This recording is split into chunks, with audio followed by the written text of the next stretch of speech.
I have no idea how old this bench is. I couldn't find any info on the internet about who made it or what factory it was made by. But all this doesn't matter right now because it's in good hands and I'm about to bring it back to life. And you will be my special guest.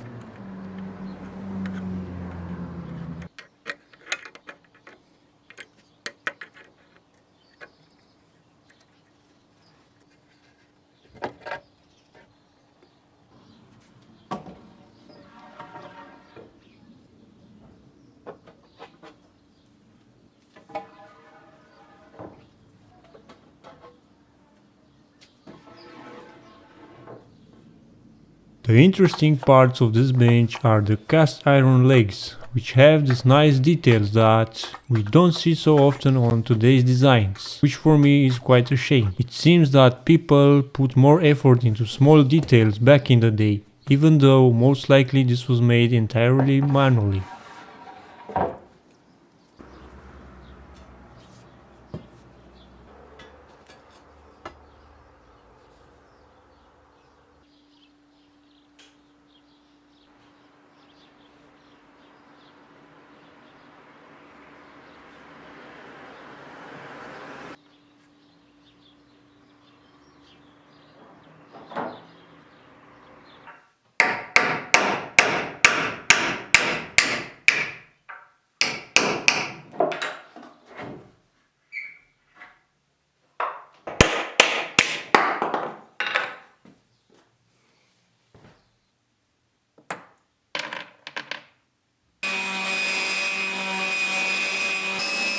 I started to sand the back part of the bench, and judging by the marks of a scrub plane, it was obvious that this was made most likely with only hand tools.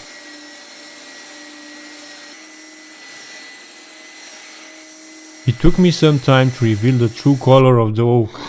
I had to sand through the old cooked by time layer, and I also had to do some scraping, which was way more effective.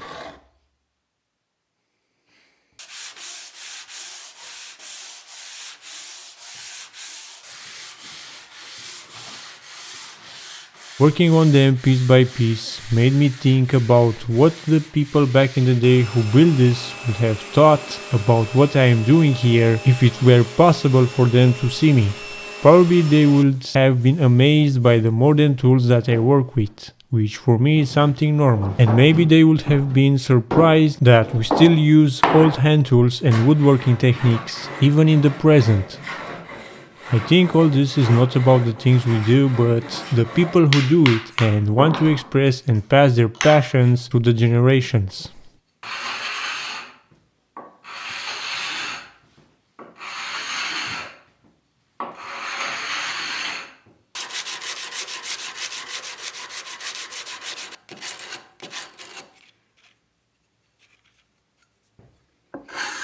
All this talking on videos is something new for me, and also doing it in a foreign language is twice as hard and challenging. But I kind of like it so far. It's pushing me out of my comfort zone, and by this I am becoming a better communicator and storyteller, not only on videos but also in real life. Of course, I have a lot more to learn. For example, I have to work more on my pronunciation, which is my biggest struggle so far, but I am sure that with time I will become better at it. It may be uncomfortable, but it's a good thing to go out of your comfort zone from time to time, because you don't know what you are capable of if you don't test your limits a bit.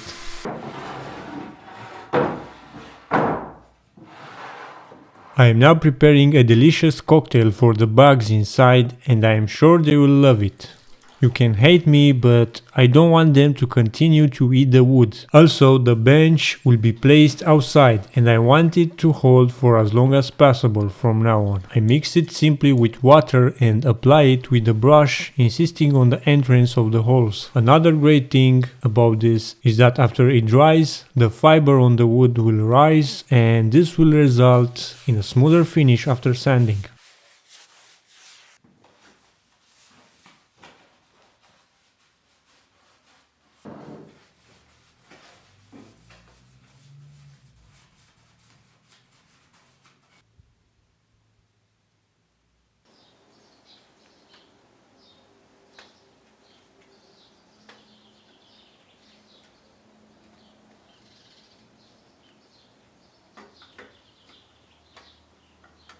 Next on the list are the legs. I am preparing the stand outside where I will start cleaning them from rust and also smooth out a bit the marks from casting.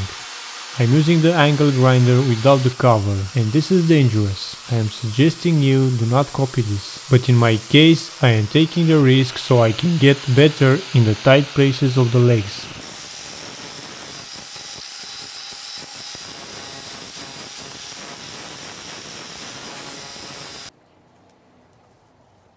It was way easier and faster to clean the legs than the boards, and this little friend confirmed the quality of the job.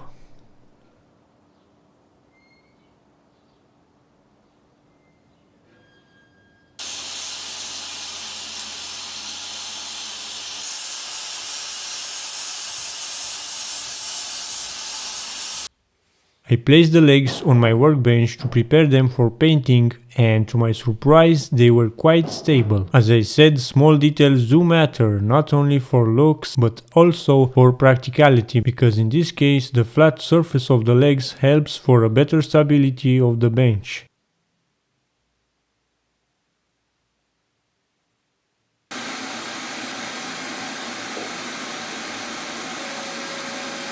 I am applying 2 coats of some special paint that you can apply directly to rust, but I am sure that in my case none of it remained, and if it did, the paint will take care of it.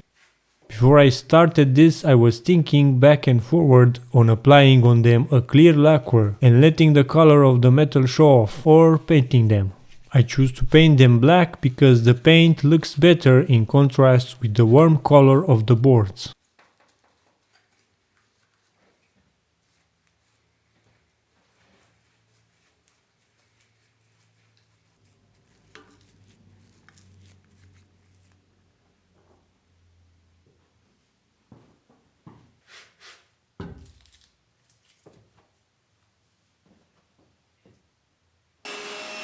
If you like to show your support for this channel, you can share your thoughts on this video in the comments, or like and subscribe if you haven't already. This will help me a ton in making better videos.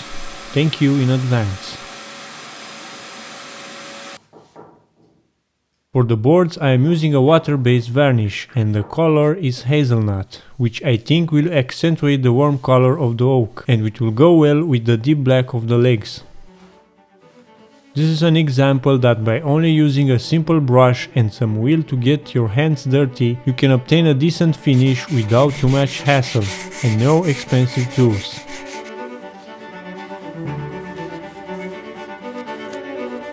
The finish turned out great and all the parts are ready for assembly. I'm gonna do it outside where we will keep it and where we can admire the true beauty of it.